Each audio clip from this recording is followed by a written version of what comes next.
halkani waa deegaanka Dhisaq Sharafle oo kamid ah deegaanada lagula dagaalamay kooxda qawaariijta ee Al-Shabaab.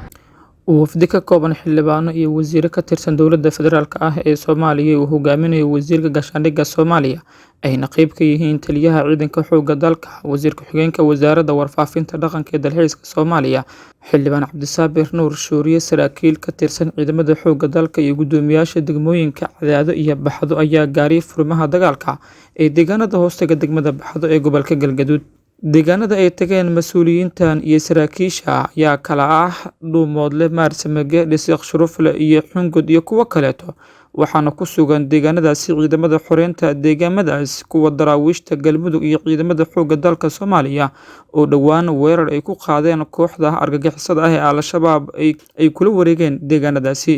dadka deegaamadan ayaa mas'uuliyiinta dowladda u cadeeyay mowqifkooda ku aadan dagaalka ay kula jiraan kooxda Al-Shabaab. annagu diyaar baan u nahay inaan nafteena iyo maalkeena iyo diinteena aan dadka ka difaacano argagixisada oo dhagarqabayaasha ah. intaasaan rabnaa in la ka garab siiyo, nala ku dhaqaajiyo, annagoo dalaqoontii leh, hogaankii leh. waxaan rabnaa Ilaahay idinkiisa, dowladda waxaan ka codsanaynaa in Ilaahay idinkiisa waxay haystaan meelihii ay dadka ka arursadeen ka soo qaxay dadku, magaalooyinkii, maalkeygii, xoolihii waa ku dhex jiraan in la kala saaro. taliyaha ciidanka xoogga dalka Soomaaliya ayaa dadkii furmahaasi ugu tagay waxa uu u ballan qaaday inuu garab ka siin doono sidii ay isaga dulqaadi lahaayeen kooxda Al-Shabaab. runtii haadan ugu faraxsanahay inaan halkaan aan idinkugu nimaado maantay. taa markaan inta uga gudbo waxaan aad iyo aad uga xunnahay awalan dadka Soomaaliyeed ee deegaanadan Maarsamage iyo deegaanada ku xeeran ku sugnaa nimanka argagixisada ah arxan laawayaasha oo ay dhibaateeyeen naftoodii iyo maalkoodii. in ciidanka qaranku idin la garab istaago, idin horkaco, idin dhinac kaco, waxa laala iyo wixii taakulayna ee uu awoodi karo ee gacanta qaranka ku jirtana ma idinka maqnaa doonto, mana leedinka dib dhiga doono idinka Ilaahay. wasiir ku-xigeenka wasaaradda warfaafinta dhaqanka ee dalxiiska Soomaaliya Cabdiraxmaan Yuusuf Al-Cadaala iyo xildhibaan Cabdisaabir Nuur Shuuriye oo maalmahanba ku sugnaa furmaha dagaalka ayaa waxa ay sheegeen inay ka go'an tahay in gobolka ay ka sifeeyaan kooxda argagixisada ah ee Al-Shabaab. annagana runtii xildhibaan ahaan iyo dadka deegaanka soo jeeda sharaf ay noo tahay inay maaragtay qeyladhaanteeni ay aqbaleen naguna soo booqdeen. waa uga mahadcelinaynaa. wixii hadda ka dambeeyana waxaan u gudbi doonaa ficil insha Allahu tacaala. inta dhimanaan dhammaystiri doonaa. Soomaalida kale oo haystaana waxaan rajaynaynaa inaad wax ka kaalmay doontaan oo diyaar u tihiin. soo diyaar looma ahan in la sii dhaafo deegaanka iyo halkaas. waa mahadsan.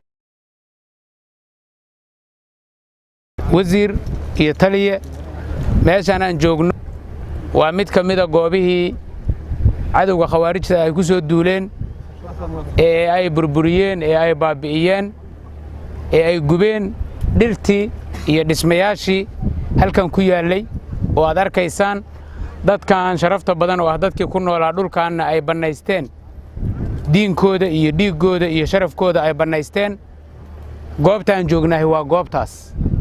dadka idin hor fadhiya waa culimaauddiinkii, waa odayaashii, waa dhallinyaradii, waa waxgaradkii, waa qaybihii kala duwanaa ee bulshadii ku noolee deegaankan oo markii ay yaqiinsadeen waxa ay u socoto khawaarijtu oo ah inay beddelaan diinkooda iyo inay dilaan oo ay bannaystaan dhiiggooda iyo inay dalkooda ka qaadaan, go'aansaday inay iyagoo kaashanaya Allah subxaanahu wa tacaala difaacdaan sharafkooda iyo jiritaankooda iyo noloshooda iyo karaamadooda.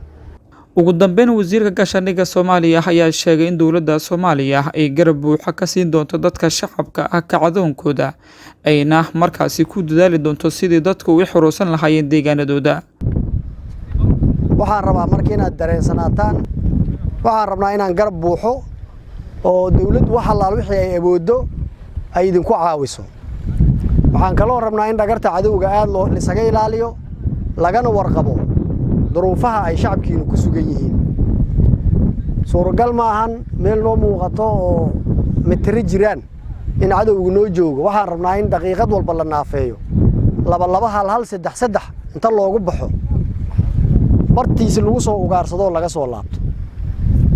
waa inay ka fogaadaan deegaanadan weerarka guud iyo sida cadowga guud ahaan deegaanka looga nadiifinayo taliyaha iyo saraakiishiisa ayaa qorshayaashaasi la imaanaya oo sida ugu dhaqsiyaha badan fulinaya laakiin halka maalin ama labada maalin oo shaqooyinkaas socdaan waxaa la rabaa cadowga in naafo weyn la gaarsiiyo meelaha uu joogo uusan ku harsan uusan hurdin